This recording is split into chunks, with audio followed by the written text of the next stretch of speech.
Welcome, everybody, to the Motivate Podcast Show. I'm your host, Rich Wall Street Williams, and on the Motivate Podcast Show, we always say less, but we definitely want to believe for more. Want to continue on with our conversation on our performance is a prophecy of the way that we practice. Our performance, our performance is a prophecy of the way that we practice. So and this is stemming from having progressing in life, right? I played a lot of sports growing up, primarily basketball, and I remember, for example, high school, my senior year in basketball, we wanted to make it to the district playoff. So there was a certain level of anticipation, a certain level in terms of work ethic at practice that we didn't embrace before. We decided as a group of seniors that we wanted to make, and I played for a team that historically wasn't a winning team, right? And so we made a decision as a group of seniors. Hey guys, listen. First of all, we're gonna set the bar. We're gonna we're gonna set the bar high. We're gonna say we're going to be no less than 500 this year, right? 500 win. That means we're going to win at least half or more of our games, qualify to get into the playoffs, etc. And so there was a certain expectation at practice, right? So we came to practice differently. We typically would hang out and talk and then, but these practices were different because we all made a decision. We all said in our hearts, we said in our mind, we said out loud with our mouth, and we made a commitment to one another that we're going to come together and we're going to practice. And we were so intentional about it that even outside of practice, we got together. On Saturdays, we play basketball together. On the weekends, we play basketball together outside of school because we made a decision that we wanted to go to a certain level. And so we understood that if we practice and if we practice right, our performance would be right. If we practice seriously, our performance would be serious. If we practice like we were a winning team, our performance would be like a winning team. I never forget one year we played against a team, and the team had a 6'8" center. Now I was a power forward, and I could step in as a small center. I'm 6'1". This guy had 7-8 inches on me. Probably had more than 40 or 50 pounds on me. At the time when I played basketball, I was 6'1", about 165, 170 pounds. That's pretty thin if you think about it. And so I made a decision in my mind. I know the last time we played this guy scored like 30 some points on us. I said, not today, not today. It was a mindset. So in practice leading up to that game, when we knew we were going to guard this 6'8" dude who got invitations to play at the Division 1 level, right? That me and another guy said our assignment was anytime this guy got the ball, we were going to harass him. We made it. We did it in practice, and when game time came, we limited him to under 20 points. Under 20 points. That doesn't sound like a lot, right? But the point I'm trying to make is that this progress that we want to see in life, it happens on the practice floor and not on the game floor. The practice floor is what I do when you're not looking. The game floor is what you see when I leave my house. The practice floor is how I talk to my wife. The game floor is what you see in public. You understand what I'm saying?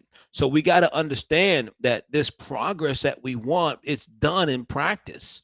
Here's a thought I shared last week as it relates to progress. Progress means forward or onward movement towards a destination. Forward or onward movement towards a destination. Progress is development.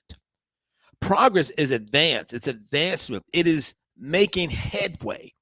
We got to have progress. See, now understand this, that just because there's opposition doesn't necessarily mean we're not having progress. At the same token, the same thought, just because you have movement doesn't necessarily mean you're productive, right? So we got to understand that this progress is positive.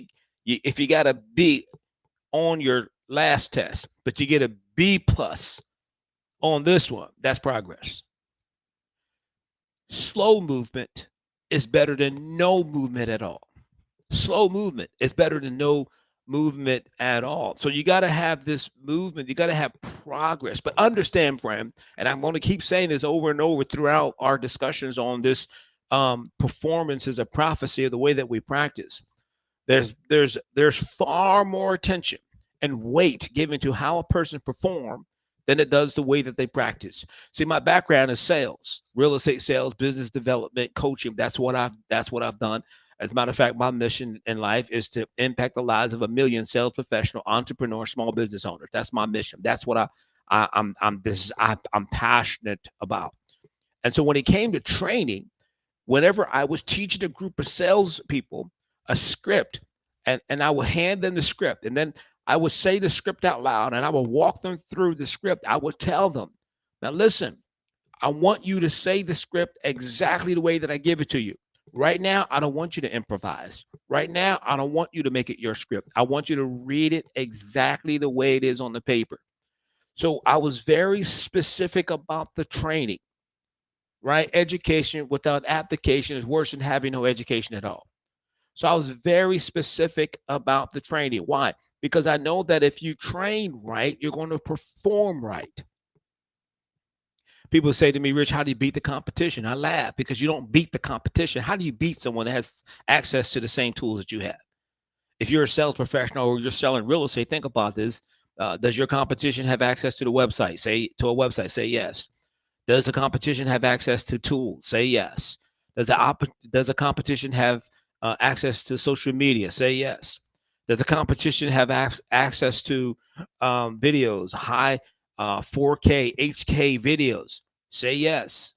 So how do I beat someone that has access to the same tools that I have access to? Here's how you beat them: is you outperform them. See, I'm not interested in beating you. I'm interested in being the best version of myself. Because if I can be the best version of myself, I am unstoppable. You are unstoppable. It's me versus me and not them. Does that make sense, right? So a prophecy is nothing more than a prediction of something to come. See, if you show up to practice with a lazy attitude, you're going to perform with a lazy attitude because performance is a prophecy of the way that we practice.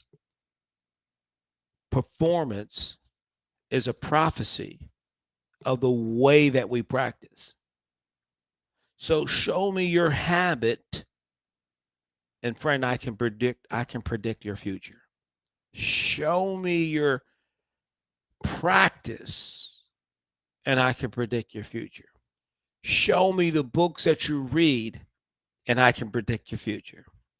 Show me the people that you hang around with, and I can predict your future.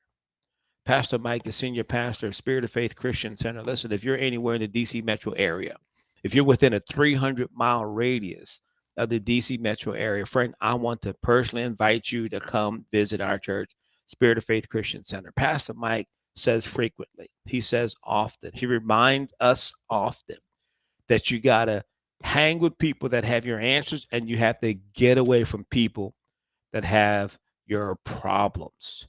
Listen, so this idea of having progress in life, if you are committed to having progress, with that commitment comes a desire, a behavior, an attitude um, for practice. You have to appreciate. No, let me say it a different way. I was going to say you have to appreciate your practice. No, you got to love doing the thing that you don't want to do so that you can enjoy the thing that you want to do. Right. So I got to fall in love with practice, building that discipline. I got to fall in love with practice so that I can appreciate the value of performance. I'm Rich Wall Street Williams at the Motivate podcast show. Remember at the Motivate podcast show, we always say less, but we definitely believe for more. Let's get it.